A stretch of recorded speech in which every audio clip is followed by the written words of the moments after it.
Hello and welcome to session 5 of PDBytes presents EdTech in World Languages mini conference. We're so glad that you're here. I am your host, Shannon Steimel, and I am the Library Media Specialist and Tech Committee Chair at Live for Life Academy, which is a charter school in St. Louis. And I'm very excited to have my co-host today for all of my sessions, who is April Burton, and I'll let her introduce herself. Hi, I'm April Burton. I am the Instructional Tech Content Leader for the Francis House School District. And as a former French teacher for 15 years, I am also their World Language Content Leader. So I help with curriculum in that area as well. So we are so thankful to have April, who is an expert in both tech and world languages, with us here today. I also have one of my colleagues from Live for Life Academy, whom I'll let introduce himself. Hey, I'm Yang Ai. I'm the Mandarin teacher at Live for Life Academy. I've been working here like 4 years, and I'm originally from mainland China. Great, thank you, Yang. And so this segment today, oh, sorry, I'm a little behind in my in my presentation here. Here we go. Great ideas in any language. We're so happy to have Brenda from out of St. Louis. So let her introduce herself. I'm Brenda Spurgeon. I'm the Instructional Technology Facilitator for Rolla Public Schools. I've been doing this job for 10 years or so, but I've got 30 plus years in education, and I'm excited to share what our foreign language teachers are doing here in Rolla. Terrific. Okay, so at this time, I'm going to stop sharing my screen so that Brenda will be able to share hers. So you see those that share screen control there for you?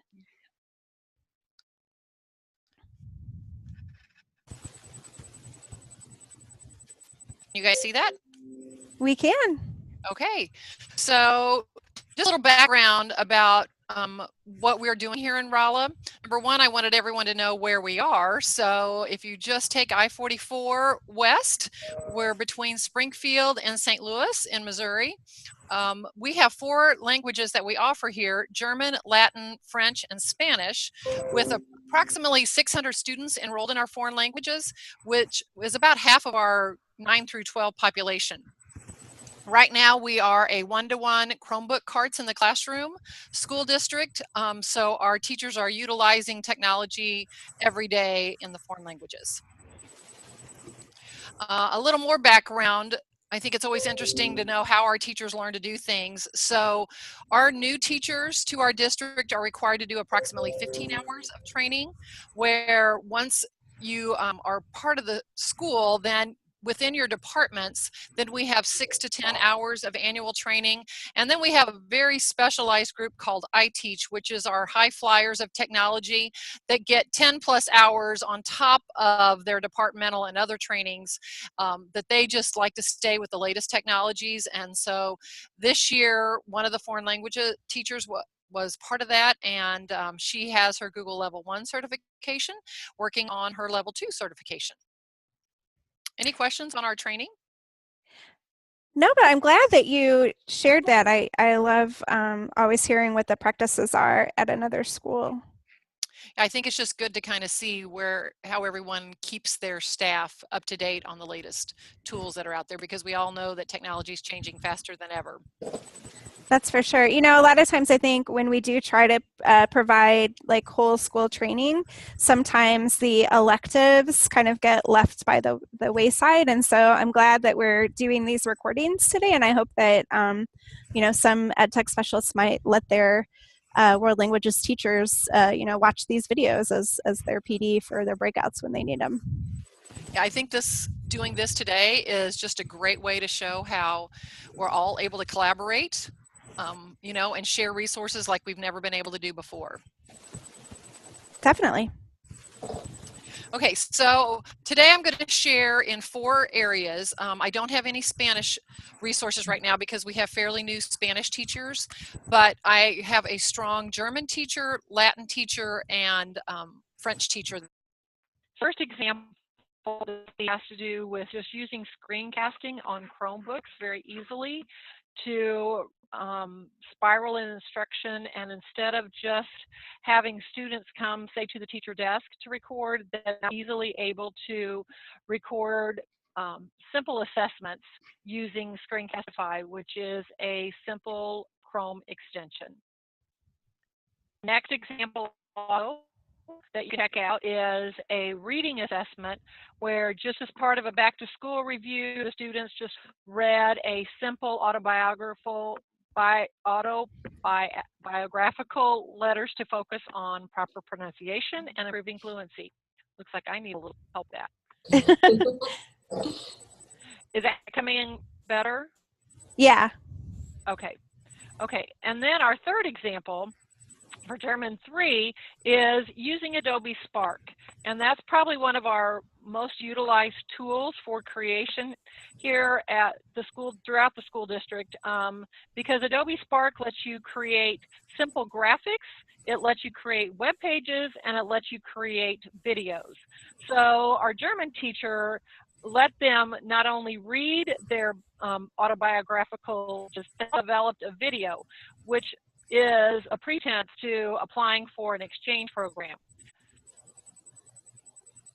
My art teacher loves Adobe Spark and tells everyone that they should try it out because it's a really easy way to make videos, and she also likes the feature where you can add kind of a scrolling page to go through.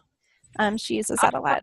Scrolling vertical web page, and then your video allows you to add audio. There's themes built into it. There's different layouts you can use, but also easy just record, but you record per slide. So that's spark.adobe.com. And again, you'll see an example that have used this. So this one is used pretty regularly in her class for major creation projects compared to Screencastify, where it's more of just a quick assessment tool. Very little setup.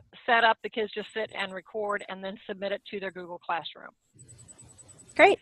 Here you see another Adobe Spark one to look at, and then German teacher really wanted to share kind of what her favorite tools, go-to tools are. And Quizlet, probably we use K through 12 Quizlet, but we use it more than just flashcards because of the depth of Quizlet and the new features that they continue to add. So Quizlet is used for kids also to just take assessments. And, you know, I've taught teachers how they can take an assessment in Quizlet and then save it directly to their drive and upload it to the teacher in Google Classroom. So once they've practiced cards, then they can make sure that the teacher has accountability for them doing it. There's our link to Adobe Spark. Screencastify. Another easy assessment tool is Quizzes. It's another just kind of informal assessment, but that has a ton of resources built into it. So there's kind of the German. The other tool that we are using all the time that's been out there a while that we love is Wizer. So you'll see both in the French and Latin examples where the teachers have made a Wizer worksheet. But the idea with Wizer, it's our tool where teachers can record their own audio and then add questions easily for the students to answer, and the students can also record their answers. So they love that in the form to keep practicing pronunciation. Oh, I love that. I have not heard of Wizer, but that sounds really cool. So we have a German teacher that uses Wizer quite a bit, and it allows for so much. Yeah, the idea that you can record directions for students and then ask questions, you know, that's their speaking exams. Many have gone to this, and then if you have a student absent, you already have the instructions recorded right there on the worksheet. You don't have to necessarily worry about cloning yourself, finding time to actually speak to students. There, you can just point and put. Wizer directly works with Google Classroom, which we love also. So it's definitely worth checking out. That would be a top 10 go-to tool for world language instructors. Great.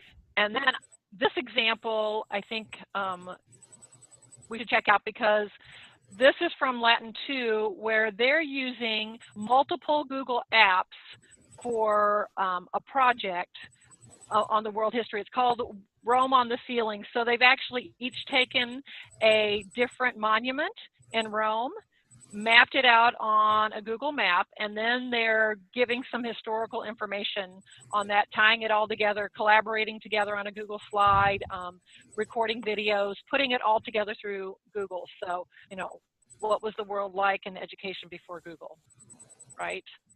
Exactly. Okay. So there's kind of a little summary of our favorite tools. Hopefully somebody can grab one of those and take it and get a new fresh idea for their classroom. Wonderful. Any questions for Brenda before we let her go? No, but I do think this is an awesome resource to be able to share out. This Padlet's great. Yeah, and what's nice about it is they too will probably just keep adding to it as they think of things in the next few days. So it will be a live document that we can share out as a resource. Well, wonderful. Well, thank you, Brenda. I'm glad I could find out what's going on with Rolla without having to travel down 44 to get there. I appreciate that. And thank you guys for letting me be a part of this. We appreciate it. I always like to connect and learn. I learn a lot from all of you, and it's the way it should be in the world. Yeah. Yeah, thank you, Brenda. Now I think I figured out where Rolla is. Were you Googling that? West 44. Actually, the #3 engineering university in the United States is here in Rolla. Oh, okay. All right, I got it. That's what we're known for. Big St. Pat's weekend coming up. Yes. Ready. Thank you so much. Have a great day, guys. So up next, we have Connecting Classrooms Across the World, which is our last session, and it's with Eileen from Parkway. We're really excited, so we hope you'll join us for our last session.